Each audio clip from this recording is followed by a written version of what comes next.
Aries entertainment வழங்கும் வெற்றிமாறன் இயக்கத்தில் விஜய் சேதுபதி நடிப்பில் விடுதலை பாகம் 2 டிசம்பர் 20 முதல் உலகமெங்கும். சென்னையில் பல்வேறு இடங்களில் லேசானது முதல் மிதமான மழை பெய்து வருகிறது. கூடுதல் விவரங்களோடு இணைகிறார் நமது செய்தியாளர் லோகநாதன்.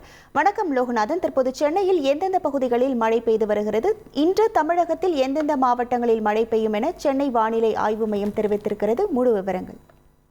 சென்னை வானிலை ஆய்வு மையம் 13 மாவட்டங்களில் மழை பெய்யும் என்று தெரிவித்திருக்கிறது. குறிப்பாக சொல்ல வேண்டும் என்றால் திருவள்ளூர், மயிலாடுதுறை, நாகப்பட்டினம், திருவாரூர், தஞ்சாவூர், அரியலூர், பெரம்பலூர், திருச்சிராப்பள்ளி, சென்னை, செங்கல்பட்டு, காஞ்சிபுரம், வெள்ளூர், திருவண்ணாமலை உள்ளிட்ட பகுதிகளில் லேசானது முதல் மிதமான மழை பெய்ய வாய்ப்பு இருப்பதாக தெரிவித்திருக்கிறது. குறிப்பாக சென்னையை பொறுத்தவரை சேத்துப்பட்டு, எழும்பூர், சென்ட்ரல், அண்ணா சாலை உள்ளிட்ட பல பகுதிகளில் 6 மணி அளவிலிருந்து லேசானது முதல் மிதமான மழை பெய்கின்றது. நள்ளிரவுல சாரல் மழை பெய்கின்றது குறிப்பிடத்தக்கது.